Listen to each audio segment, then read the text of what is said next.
du ai sam du lai van ro ngura ziak tu moi tei boy tlung bung li na ru ma tanga ka chua nu loka ka pa poron hoa rin ang nge in ram ar le vashit ti vel chu ron hon le nuala ipaso mate ho va kan kualula voin tlaya choron ero se an vain ron som kim la o tin kanau mi pa chu tir zuya ani po kal ngal vat bok ke roi na thil ron hon chu enin ka thai leta ka thian te mu veila tin an thla chu kalak saka status suan hum hal polin an lo mua chu ti khati an ron ti le hlaom sia ka mang du lem lo marami le siam pui chu thonin tu ma mo shil lo tur chuan ka ti ya an ni la chuan an eve chak thuan ron soi ngal char char mai an chung ten ron sin phal se chuan an eve thei ni mai tur an chan duai don ani hi in lo zin ve du lo wang ani kha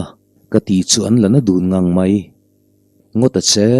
kan nu te wang ve kalom chung kwa chuan nu te hian thu sia a chang chuan kaning ania fa ka nei huna chuan eng kim ka khap bur hau lawang siam pui chuan a ron ti ya a seidik ve tho mai nu te chuan fa te ngai tu hian pena zuala chu chuan fa te min khuwa khir nget ema a chang chuan chhu ruk mai te hi ol thin kanu po hian ni ve thova ma sela kanu ero ka ti tum ka sei chuan min khap ngai hau lova keima ta na thalo tur thil ti lo tur ero chuan min thil na sa thin viau thung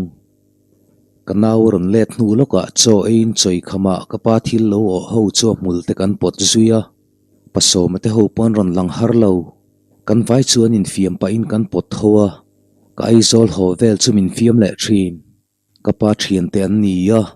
kanau pante te tanga min du saka min duat em tu te an nia wang hian kan u nau poin kan ngai na viau an fa te nen po u nau piang mun nen kan dang lam na tam kher lowang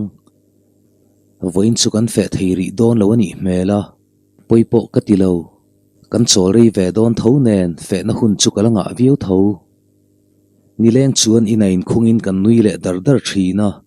kapa te thian ho in ka den na bula chuan om vein an tang lu tuk chu kanu nen chuan kan lo nui le thin an ti thana ni boka lam tang tur bik te hi an in siam sa thlap zel tlai lamani chuan kanu nen chau kalama in zuin chome chu kan siam zui mol mola kan ti ti dun mal mala kanu nen kanom dun to hi chuan nu fati ti ain thian dun ti ti hi kan angber thin kapi le pu chung chang te pute te chung chang nen lam chuan ka shil pa mol mola ani po chuan ka pa ne nanin ngai zon lai vel le anin mu masak bera ka pa da na sei chu kanui pui le hak thin ka pa chuat lang wal lai tanga pasal tha ta kani ti ka hriat thar pha bok ka ngei thin ani o kanin mu tir kha chuan tong tam si lo khan tong chu chun khang ei om thei bok sia kanin hnial na sa thin ania tin anui hak khaka an hun lai om ve chu ka chak ngei mai kapa mi zia ka ngai tu a atong tam lo ti chu ka ring hlel lo kanu bem dan mol hi khre chak nu nang man nge kapa hian na du ma sa che ka ti chuan anui har hara kanin du ngal ve ve ni mayang chu ipa chuat lang wa lai te chuan alak bok sia buaina po kan tok ve na sa nia ti na ngoi deuh wang wanga an nun hlui ngai tu kir te po niang ke point kapa tlang wa lai thalak chu ka mu to a mel tha takani nula laka tlana po chu ka ring hlel lem lo inu nulat lai te chuan kol takani min kuk na alom kalu te sol zo ni paso man ron ti chuan kanui haka dot soireng su lalmal som kanu chuan alo ti ngal hlak boka anin po tlang boka ka ho chang po hian an zinga ka khosa tam ber thin kapa nen lowa kan fe du na atang thin bok nen lo tho tur lo nga vak lova ti ti mol mol pa chuan kan thlo du na kan nui le hak hak thin kapa nen hi chuan eng kima kanin lungruala katan chuan thian tha ang mai ni bok nu le pa ka nei fu ka ti don nge eng kima min phur pui thiama tongkam vinin min la hau ngai lo he awang hian ka za lo pha lova ka za zual sau zok kapa hi chu pazai dam tak ka tingam sak kanu duat na le mangai na te annu pain fiam thin dan te le an fa te min en kol dana hian soisel tur kala mulo shim shim kapi le puom lo hriat lo khopin min en kol thaboka chol ha dam pa chuan fang ma chu ka ei mar mara tuyanga bok nen tuin bel vak ngai lo chiang hle bok boite bialpa hila nei lo tak tak emni aron ti khau chuan ka bungat ngata pa nei turin min du emni ka ti chuan anui haka chuta kalamran hoin du love pasal nei lo hian kan bula omreng thei ula ti hi nu ne na kan du thu samania tun lai anga chuan pasalin nei fu lo te po kan hlau ve a ma seleng ti ka emoi nu ka hmu ka om danang chil khan tuai mo chuan ni mitan lalange yang ti ro karing ati chuan ka bungata a pasal ka nei poinin bula ka om pui mayang kalau ti chu ka pa nen chuan kan nui dun hok khoka pasal nei lam hi kala ngai tu ngai lova ngai zong nei ro chu kala hre chiang lova nei te chu ka nei ma na le kami thla chuan van ro ngu ra ron lang ur mai ka chang thadu lo nangin min bia ka thul hau lova a chang le ka thi ka ta na ti mani ti tur hian a mei che phur ne nan thalak te ron status kher zela enga tan ma ngai lo lui ngar ngare ro ka tum thung mi pa mel tha le chelo takania asang hle bok mei chia te du thu samang chuama khana kim nge yang an la hau satel cheu zuya keima ero no pan nahi ka ngai tu lo theilo mei chia chu kan upa chakin kan tarma sia mani ai no pang han nei tur chuan ke ngai tu ha ve thin mani ai no pang nei chukong tam takin puitlin ngai dona chuba ka fa te kan han neanga mei chia phei chu fanei to chuan kan moi lo chak sia min yeile khlau bok chu wang chuan ke ai no pang hi chungai zong lo sha mi la ka du kapa nen chuan kan hot lai du lova khokonga chuan midang te po phain kanin bemol mol hloma achang le an fiam thu tho chu kan nui pui le hak thin padama bula hi chuan tum reng theilo kan no pan lai tang to in an ina a fiam thu tho ngai thaturin kan leng thin chol muna chuan cholin fang ma bok ka ei le a kom rei lu tuk thei don lo nen kom lai hian a thei anga tam e ka du ai zola chuan om ve bok ma se to thei bok nen chuba ka helama kan chin nen alo in ang lova ka ei tui thei tak tak lo ba ka khopuya bazar tho hian sual ka ti na ni lovin mizo te kan lo phakarin hlok kan lo du hi ka tia thingtlanga tel lian pui pui cheng som ni man lek lek kha tlom le zuala kan dil ngar ngara chuta midang te bula zani zathuman anga den han chuale daya ring tu in ti si hian namdang sumdong hi kan tluk lo ni berin ka hria anni chuan hlep nei ve tho si in ke ni in theile thlai zani kan tiang te kha anni chuan somngang lek lek ten an lo zuar le daya ring tu in ti zo khian sum kan lo du hlum lo chau ni hian ka hre thin sum chu kan nun na tan chuan kan du veka ma sela om to khi om ve in ka hria hlep nei lo an ni bi khau lova om to khan han zuar ve mai sela namdang dor kan thi ka an soi sel le du tho sia dor regular du hi chuan fair takin thil ti mai sela ka ti thin helai hi chu chome ni kherlo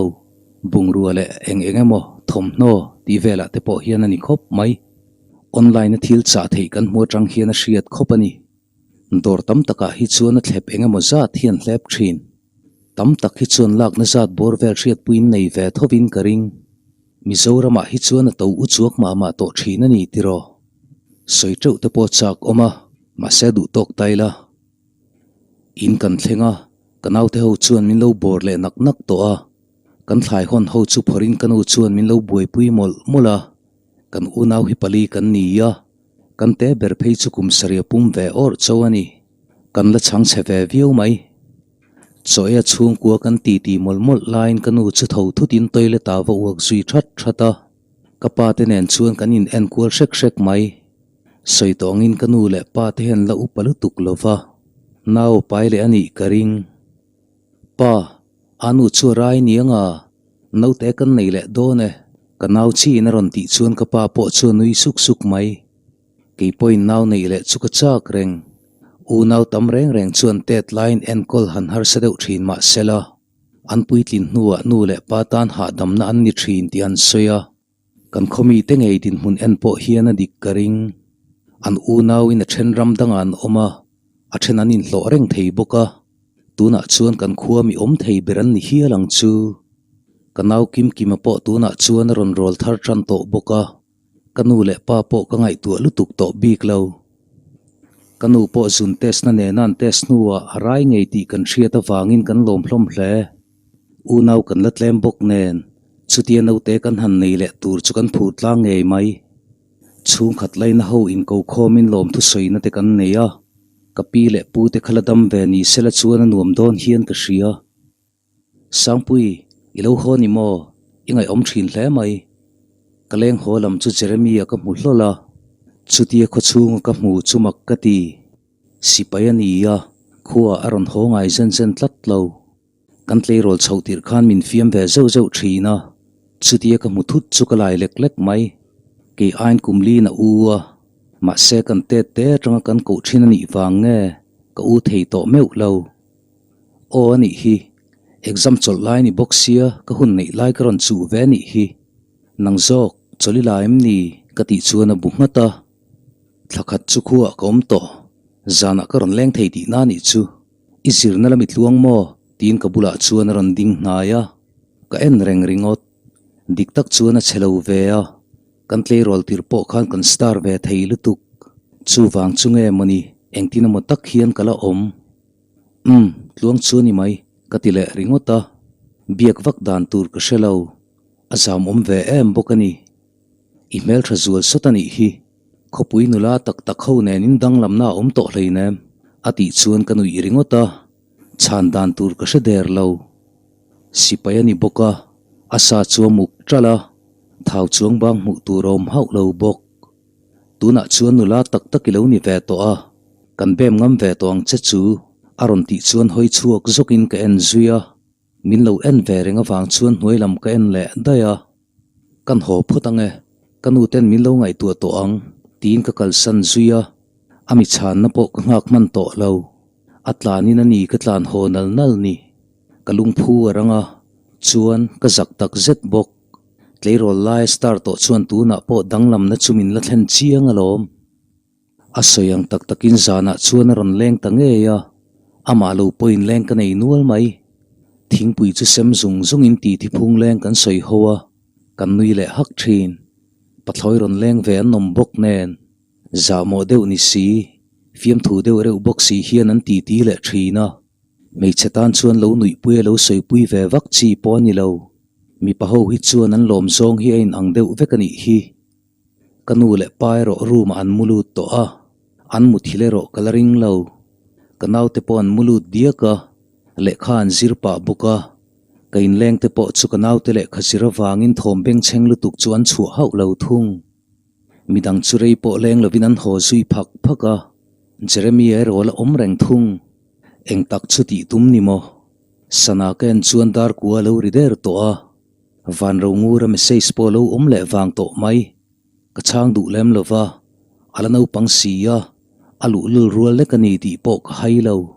ka narani lo chuan ka ta na la that lo mai ka hlau bok ba ka ani nen chuan kan din munain thlau lu tuk tlat anu le pa hi felvio ma se mir thei fa chu an fa panu pui tan hian an du ka ring hau lo a chan po ka pi bula an fa te zong zong chuan ho sak pui le sarkar na thok te ngei nei tir ve kan tum ti an soi ka hreto tlata iwangoi thei ve a Jeremian min ron thut ngai pa ti chuan ka en vata min ron thut ngai ma ani sangpui shildu chekaneya aron ti chuan ka beng chu ka chideu kara ka kutaron hum rual chuan ama chu ka en vata min lo en reng mai kalama ron hnai le zualin mana tang khan shil cheka du thina ma sela nau deu sia hetia kan han nula tlangwal dun ta ka chuan ka du zong takini ka bial nu ni theila ka du khop mai aron ti chuan phok zetin ka ena tuna khan min bem ti namo ka zama kalung phu aranga chan mai dan tur ka shelo bok nen ka nui taringota nui lo in min chang la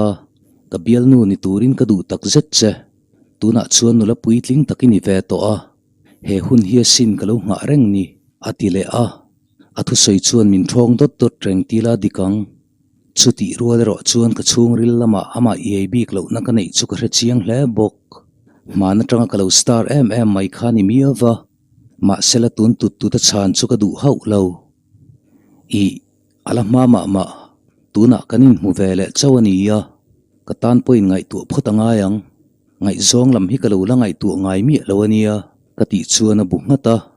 a mela chuan min nor lui tumbi khau lo ti ka hre thei a thae hun kan la nei tura ngai la kom chung chu karon leng siang tin khulama ka chuk le ma nge chan na hriat po ka be sei don ania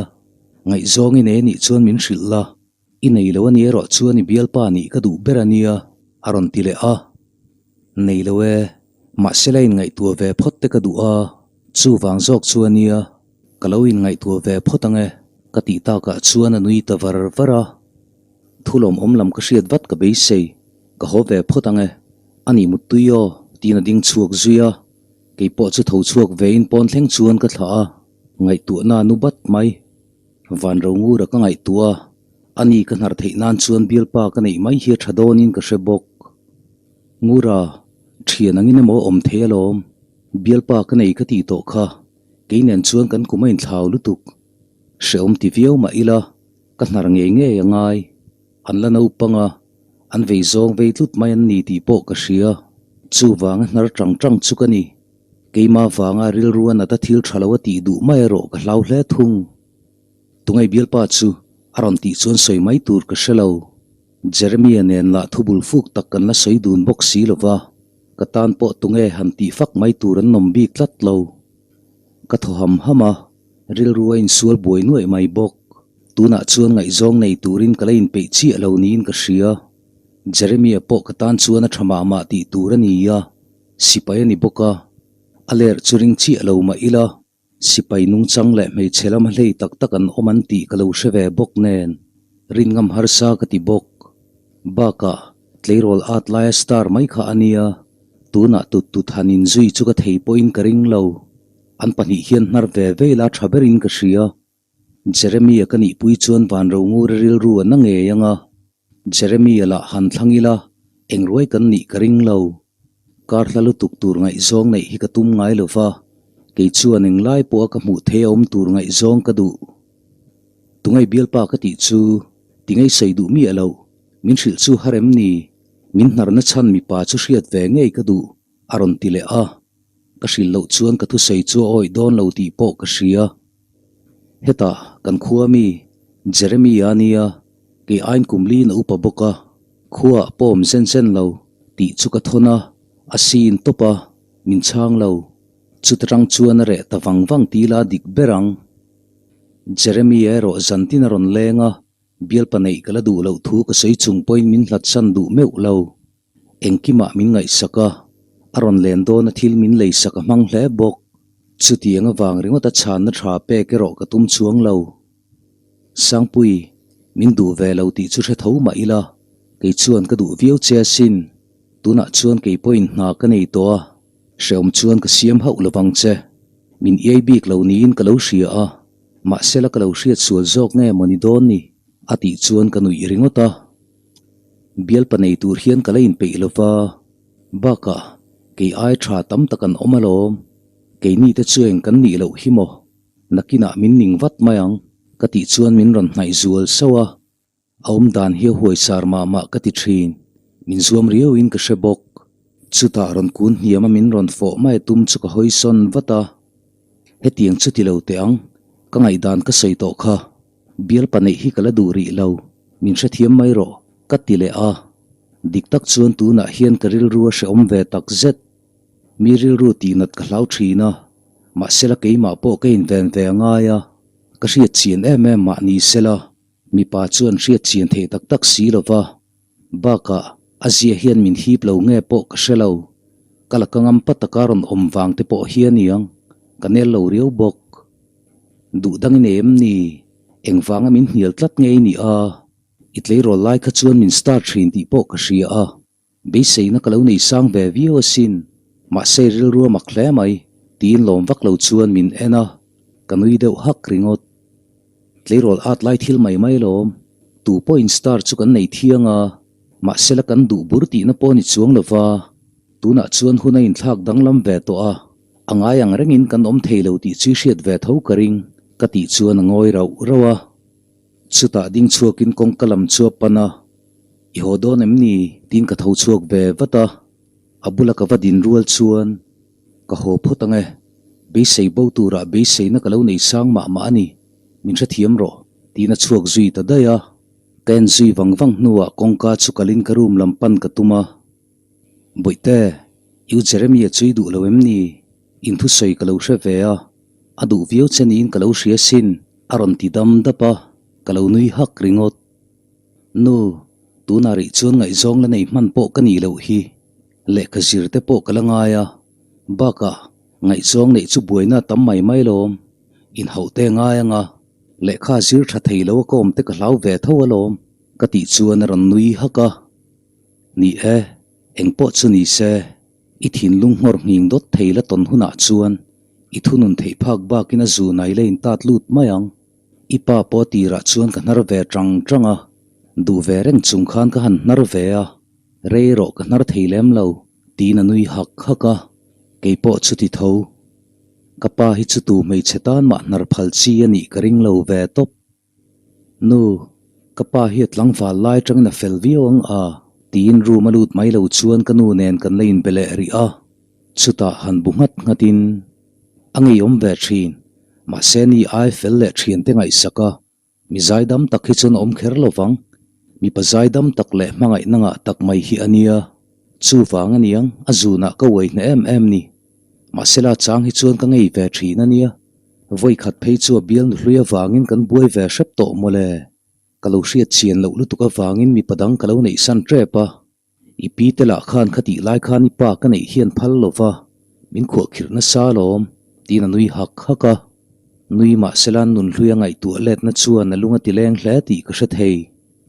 khati lai kha chuan kanania o kanin nei hi ka ring phalova ipa po hian a ring phakher lovang ma sela khuwa nu ru chueng tin emo kan om dun le theiani hi tina nui zui vara tuna hlim taka nom theina chana hian thon thu sei tak chom ve karingani an kong po rual rem vek bik lawang ti po ka hria a chan chu mangai na dik tak kong rual rem ngai lo an lo ti fo thina an ni poin an soi na salutuk lo nangin an soi ai na sadai hian an tor karing reimeng to lovin mutur chuan kanin mang tha zuya kamut muna po kain ngai tu ngara muhil mai theilo chuan kain let kual seka Jeremy ai ma chuan van ro ngur re wang chan chu ka ngai tu na sa jok anol tu ni sin chu tiam in bemi lovare tawang chuan min ti hlim chuang hau lo ni tin san tin min ron text rina wang po ni ma na a message mu tur om talo chuan eng tin mo hian min ti nim ve rui mai mi chingin ka thole hal thin karil ru buai tak zet mi pa bem tu chulo nei ve thin ma ila tu na min bem tu te ne ro te khin chi ya ka ngai lo anin thlau lu tuk tlat van ro ngur la sin chuka cheka ka hnol zana tang khana la online mi alova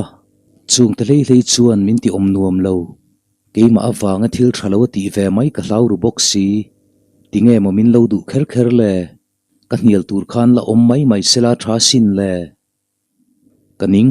min ti azo tak ngial don mu photang tin ngai tu zui to lo tum chuan hla plane ka ngai thla zuia ka hla play la chuka hun ton nen ngai bel thei tur la ni zui hui ham engma hi fu thei thlot lo ma sela rei lo te a ero ka mu hil ve le thei ta hlawa mithi kan ne wangin kein siam mala tlai wara ngai dona wangi ro chuan ka phurlem lo thung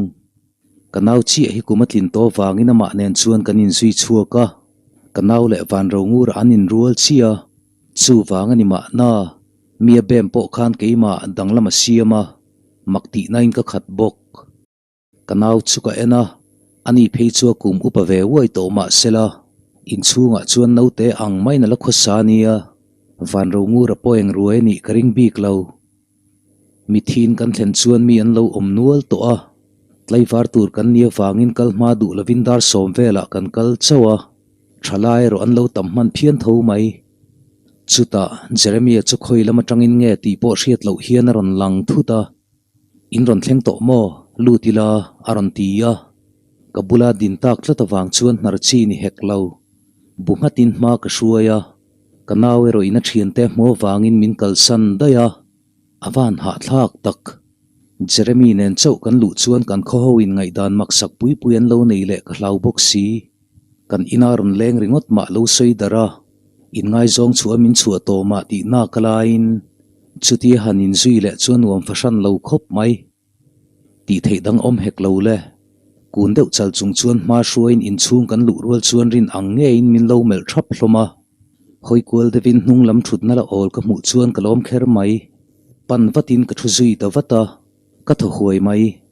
kabula chuan Jeremia chu thuin kan hnung lo karon kalve tlangwal pahnih po chuan ran thu ve a chutia kan pahnih chaw kan thu lo chuan omatin wam sot mai thingtlanga chuan soi kan kai ol sam sia mi pa zui vak chi po ni meu lo in ngai zong mi alo po in ngai zong anga min chu aduan la tama wang hian mei chetan phei chuan in ve na tul viau thin khati chin khani le phot ro se